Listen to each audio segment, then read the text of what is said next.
तो अल्लाह के नबी सल्लल्लाहु अलैहि वसल्लम ने फरमाया, इंदल मीज़ान, जहां तराजू रखी जाएगी नेकियां और बुराइयां तौलने के लिए, जब नेकियां और बुराइयां तौली जा रही होंगी उस वक्त कोई किसी को याद नहीं करेगा। हर इंसान को अपनी फिक्र होगी कि हम नेकियों में भारी हैं या नहीं, हमारे आमाल का पल्ला भारी है या नहीं, हम जन्नती हैं या नहीं।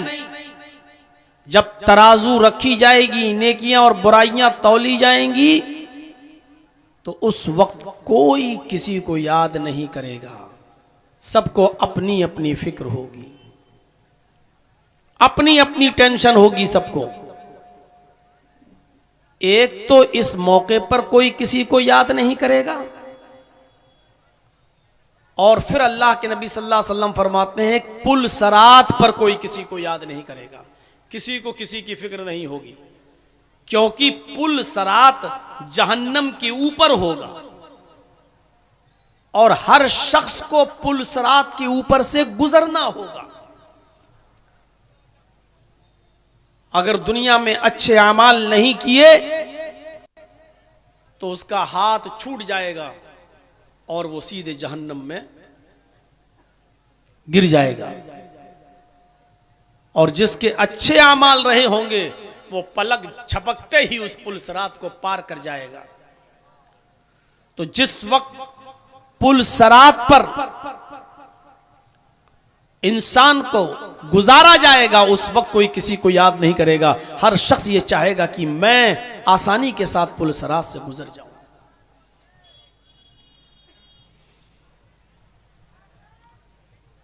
ये बड़ा अजीब मौका होगा, और इस कयामत के दिन, अभी जन्नत और जहन्नम का मामला छोड़ दीजिए, अभी हिसाब व किताब की बात छोड़ दीजिए, अभी कयामत के दिन कामयाब लोग कौन होंगे। और सूरज जो 1 मील के फासले पर होगा, जासूस तपिश होगी, 50,000 साल का एक दिन होगा, इस दिन में कौन लोग सुकून के साथ होंगे। अल्लाह रब्बुल आलमीन के अर्श का साया होगा, उस साए में जो लोग होंगे बस वही लोग सुकून के साथ होंगे। उस दिन उन्हीं को आराम मिल पाएगा। सूरज की गर्मी से वही लोग महफूज रहेंगे, और पसीने में वही लोग नहीं डूब रहे होंगे जिनको अल्लाह के अर्श का साया मिलेगा। अब अर्श का साया किसको मिलेगा, अर्श का साया किसको नसीब होगा। वही हदीस मैंने आपके सामने पढ़ी है, और आज यही 7 किस्म के लोग हम आपको बताएंगे जो अल्लाह के अर्श के साये में होंगे। और जितने भी मुसलमान यहां बैठे हैं और जहां तक मेरी आवाज जा रही है, मेरे भाइयों, हर मुसलमान ये गौर करे कि ये 7 किस्म की खूबियां हमारे अंदर पाई जा रही हैं या नहीं पाई जा रही हैं। ये 7 खूबियां हमारे अंदर हैं या नहीं। अगर हैं तो काबिले मुबारकबाद हैं आप, और अगर ये 7 खूबियां हमारे और आपके अंदर नहीं पाई जा रही है तो हमें अल्लाह के अर्श का साया भी नहीं मिलेगा। जहन्नम में जो दुर्गत होगी वो अलग, ये 50,000 साल का दिन भी हमारे ऊपर एक पहाड़ बन के गुजरेगा और हमारे लिए मुसीबत होगा।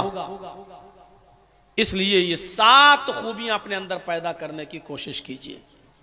वो 7 खूबियां क्या हैं, वो 7 किस्म के लोग कौन हैं, आइए। सबअतुन युज़िल्लुहुमुल्लाहु फी ज़िल्लिही यौमा ला ज़िल्ला इल्ला ज़िल्लुहु अल इमामुल आदिल। 7 किस्म के लोग अल्लाह के अर्श के साए में होंगे।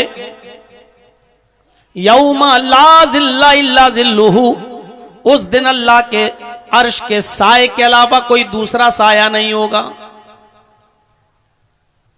7 किस्म के लोगों को अल्लाह अपने अर्श के साए में पनाह देगा, जगह देगा।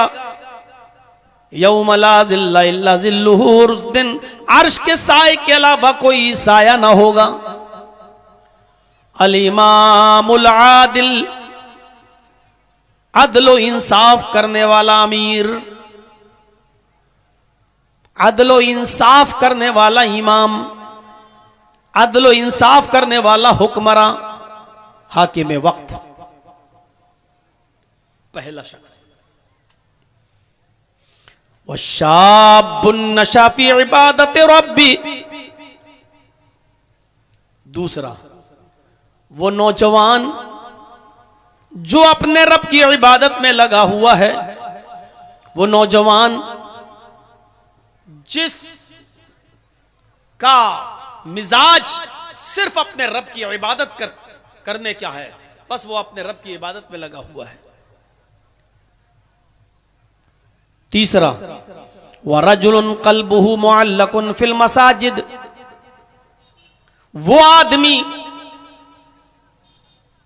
जिसका दिल मस्जिद की तरफ अटका हुआ है।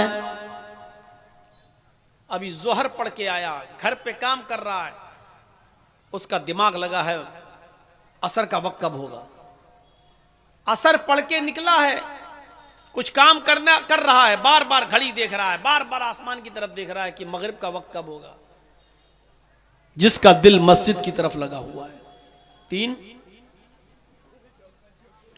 वरजुलानी तहाब्बा फिल्लाह इज्तमा अलैहि व तफर्रका अलैहि, और वो 2 लोग जो आपस में किसी से मोहब्बत करते हैं तो अल्लाह के लिए, और किसी से नफरत करते हैं तो भी अल्लाह के लिए।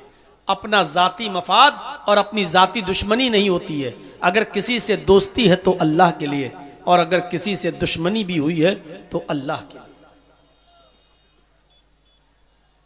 4 किस्म के लोग हो गए।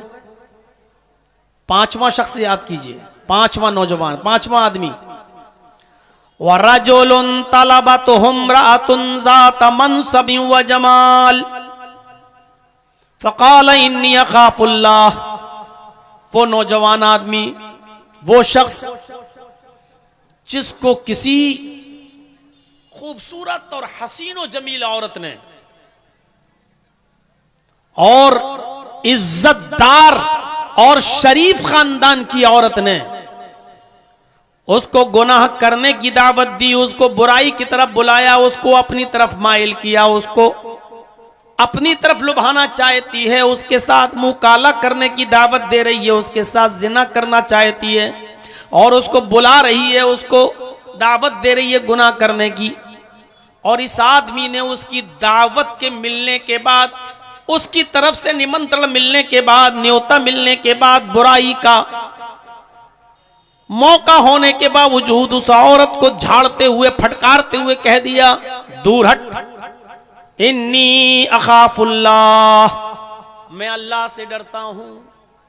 यह 5वां आदमी भी अल्लाह के अर्श के साए में होगा। और 6ठा शख्स कौन होगा? वरजुलुन तसद्दक़ बिसदक़तिन फ़अख़फ़ाहा, ऐसा आदमी, ऐसा शख्स जिसने सदका किया, जिसने खैरात किया, जिसने किसी गरीब की, जिसने किसी जरूरतमंद की मदद की और सदका किया, फ़अख़फ़ाहा, और उसको छिपाया, चुपके से किसी की मदद की, और चुपके से भी इतनी खामोशी के साथ उसने मदद की किसी गरीब की, हत्ता ला तालमा शिमालुहु मा तुनफिकु यमीनुहु, कि उसका दायां हाथ क्या किसी को दे रहा है, उसका दाहिना हाथ किसी को क्या दे रहा है, उसकी खबर उसके बाएं हाथ को भी ना पता चले।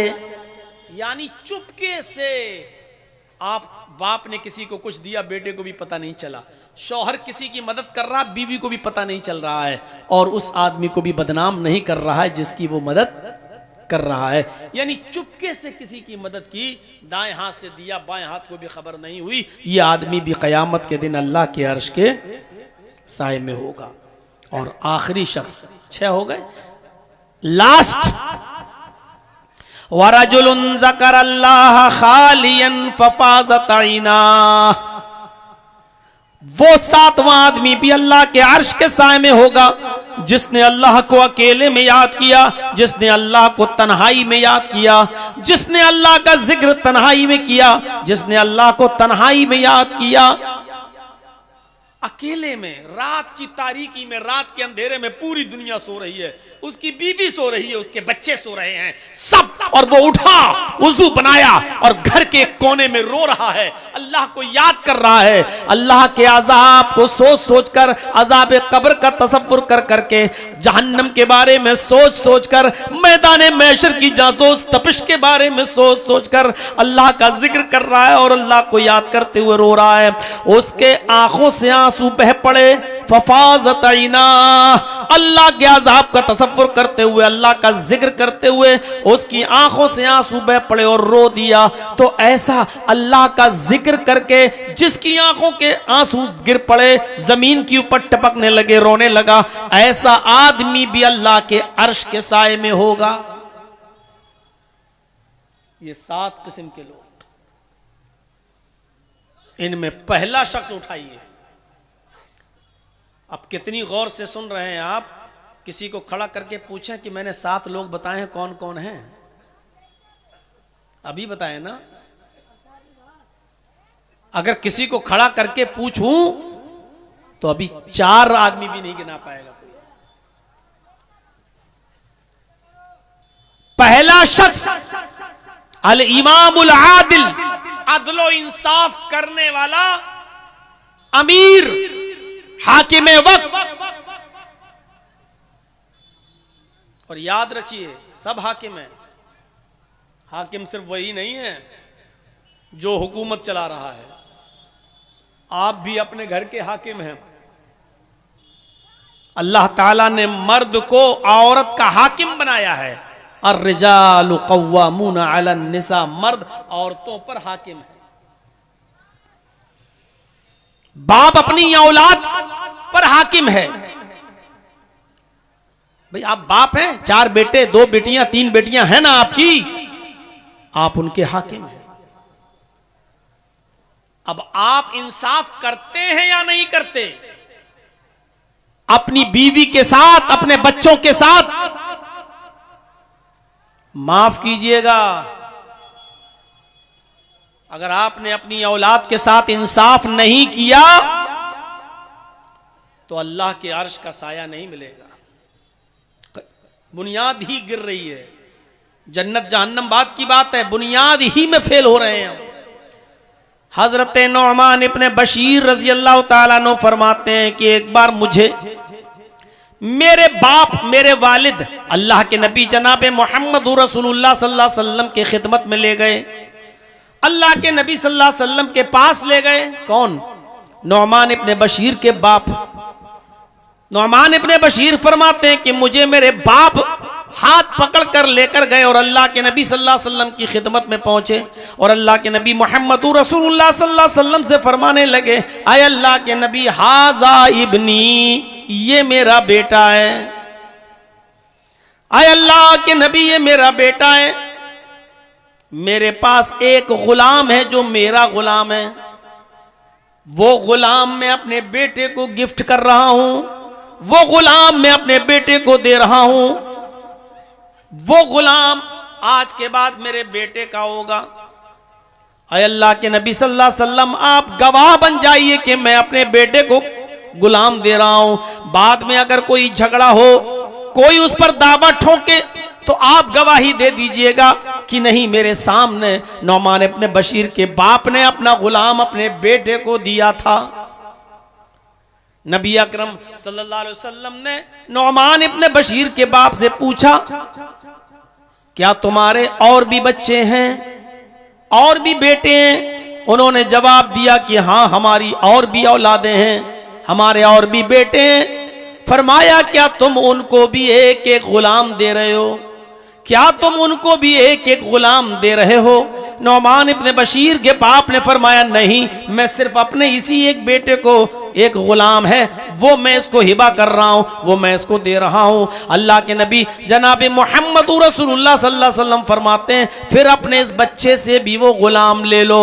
अगर देना है तो सारे बेटों को एक एक गुलाम दो, और अगर नहीं देना है तो इस बच्चे से भी ले लो। मैं बेईमानी के सौदे पर, मैं बेईमानी के सौदे पर गवाह नहीं बनता। मुझे गवाह बनाना है तो ईमानदारी के साथ गवाह बनाओ। सबको एक एक गुलाम दो, और अगर एक एक गुलाम सबके लिए नहीं है तो अपने बेटे से भी वो गुलाम ले लो। नौमान इब्ने बशीर को भी मत दो। ये अदल होना चाहिए बाप का। कितने लोग हैं आप बाप होंगे, 4 बच्चों के, 5 बच्चों के, 6। गौर करें, जमीन और जायदाद का बंटवारा, गौर करें। क्या आपने वसीयत की? आपके 2 बेटे हैं, 2 बेटियां हैं, आपके मरने के बाद बेटों ने वरासत ले ली, क्या आपकी बेटियों को भी हक मिला? मसला याद रखिएगा, बाप की जिंदगी में औलाद का कोई हक नहीं है। बाप की जिंदगी में औलाद का कोई हक नहीं है। अगर वो अपनी जिंदगी में बंटवारा करता है कोई बाप, तो जितना बेटे को देगा उतना ही बेटी को भी देगा। जितना